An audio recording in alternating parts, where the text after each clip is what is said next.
గేమర్లు ఎంతగానో ఎదురుచూస్తున్న cyber punk 2077 game December 10వ తేదీన విడుదల కానుంది. వాయిదాల మీద వాయిదాలు వేసుకుంటూ చివరాఖరికి డిసెంబర్ 10కి గానీ దీని విడుదలకు ముహూర్తం కుదరలేదు. అయితే ఈ గేమ్లో వి అనే క్యారెక్టర్లో మీరు మమేకమై ఆడటానికి ముందు ఈ సైబర్ పంక్ 2077 గేమ్ గురించి తెలుసుకోవాల్సిన కొన్ని విషయాలు మీకోసం. Welcome to learn with DP. Let's get in to the topic. Cyber punk 2077 ఈ గేమ్ విడుదల ఇప్పటికీ 3 సార్లు డిలే అయింది. దీంతో గేమర్లు కోపంతో సైబర్ పంక్ డెవలపర్లను ట్విట్టర్ వేదికగా బెదిరించిన విషయం కూడా అప్పట్లో వైరల్ అయింది. మొత్తానికి డిసెంబర్ 10న ఈ గేమ్ విడుదల కానుంది. ఇప్పటికే ప్రీ ఆర్డర్లు కూడా ఓపెన్ అయ్యాయి. టెక్నికల్గా ఈ గేమ్ స్పెషాలిటీ ఏంటంటే ఇది ప్లేస్టేషన్ 4, ఎక్స్బాక్స్ 1, విండోస్, గూగుల్ స్టేడియాలతో పాటుగా నెక్స్ట్ జనరేషన్ గేమింగ్ కన్సోల్స్ అయిన PlayStation 5, Xbox series X, Xbox series ఎస్లను కూడా సపోర్ట్ చేస్తుంది. ఈ గేమ్ ఆడటానికి కావాల్సిన మినిమం పీసీ రిక్వైర్మెంట్స్ ఏంటో తెలుసుకుందాం. 64-బిట్ విండోస్ 7, 64-బిట్ విండోస్ 8, 64-బిట్ విండోస్ 8.1 లేదా 64-బిట్ విండోస్ 10 ఆపరేటింగ్ సిస్టంలో ఇది పనిచేస్తుంది. DirectX 12 version, Intel core i5 3570K లేదా AMD FX 8310, 8GB RAM, NVIDIA GeForce GTX 780 3GB లేదా AMD Radeon RX 470 graphics card, 70GB storage ఉంటే సరిపోతుంది. అయితే గేమ్ను ఎలాంటి ఇబ్బందులు లేకుండా మంచి పర్ఫార్మెన్స్ కోసం సిఫారసు చేసిన పీసీ రిక్వైర్మెంట్స్ ఏంటంటే 64-బిట్ Windows 10 operating system, DirectX 12 version, Intel core i7 4790 లేదా AMD Ryzen 3 3200G processor, 12GB RAM, NVIDIA GeForce GTX 10600 6GB లేదా AMD Radeon R9 Fury graphics card, 70GB storage. ఇవి ఉంటే ఎలాంటి ఇబ్బంది లేకుండా సైబర్ పంక్ 2077ని ఎంజాయ్ చేయవచ్చు. సరే, ఇప్పుడు టెక్నికల్ డీటెయిల్స్ చర్చించుకున్నాం కాబట్టి ఇక గేమ్ ఎలా ఉంటుందో తెలుసుకుందాం. ఇంతకీ సైబర్ పంక్ 2077 అంటే ఏంటి? సైబర్ పంక్ 2077 అనేది science fiction action role playing game. దీని గురించి 2012లో ప్రకటించారు. దీన్ని CD ప్రాజెక్ట్ రెడ్ రూపొందించింది. ఉత్తర కాలిఫోర్నియాలోని డిస్టోపియన్ ఫ్యూచర్లో ఈ గేమ్ నడుస్తుంది. ఇక్కడ డిస్టోపియన్ ఫ్యూచర్ అంటే దారుణంగా ఉండే భవిష్యత్తు అని అర్థం. ఈ సిటీలో పెద్ద కంపెనీల గుత్తాధిపత్యం సాగుతుంటుంది. అలాగే రోజువారీ పనుల్లో భాగంగా టెక్నాలజీ ప్రధాన పాత్ర పోషిస్తుంది. ఇక్కడి నైట్ సిటీలోని లంచగొండితనం, అక్రమాల చుట్టూ ఈ గేమ్ కథ నడుస్తుంది.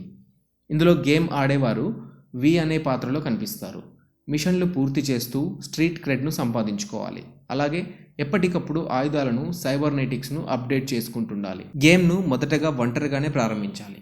కొన్ని ప్రారంభ మిషన్ల అనంతరం ఒక విప్లవకారుడు జానీ సిల్వర్ హ్యాండ్ ఎంట్రీ ఇస్తాడు. ఈ పాత్ర పోషించింది హాలీవుడ్ నటుడు కియానీ రీవ్స్ అని అందరికీ తెలుసు. ఆ పాత్రతో వి కలిసి పనిచేస్తూ పంక్ విప్లవాన్ని వ్యాప్తి చేయడమే ఈ గేమ్ కథాంశం. నైట్ సిటీలో ఏమున్నాయి?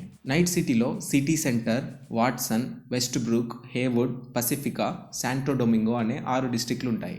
సిటీ సెంటర్లో పెద్ద పెద్ద కార్పొరేషన్లు, విలాసమైన అపార్ట్మెంట్లు ఉంటాయి.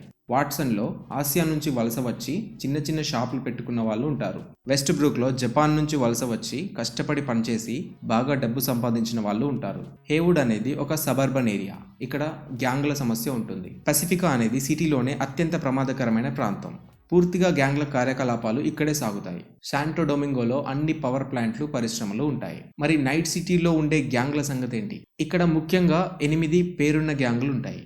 ఆ గ్యాంగ్ల పేర్లు 6th Street, Animals, Maelstrom, the Mox, Scavengers, Tyger Claws, Valentinos, Voodoo Boys. 6th స్ట్రీట్లో 4వ కార్పొరేట్ వార్లో పాల్గొన్నవారు ఉంటారు.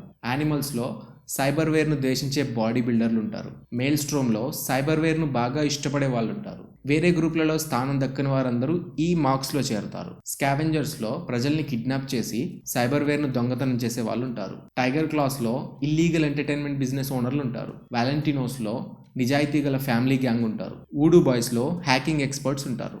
ఈ గేమ్ ప్రధాన పాత్రధారి పేరు వి. నైట్ సిటీలో తిరిగే ఒక పాత్ర.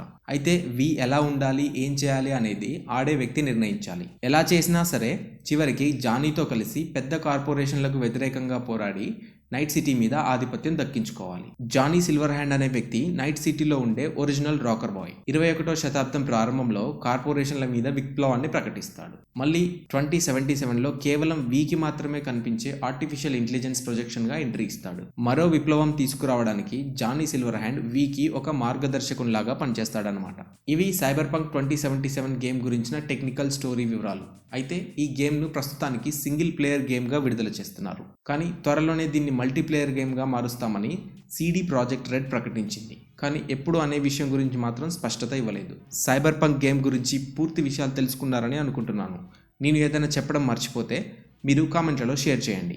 ఇలాంటి మరిన్ని ఇంట్రెస్టింగ్ విషయాల కోసం లెర్న్ విత్ DP ఛానల్ను సబ్స్క్రైబ్ చేసుకోండి. Thank you for watching.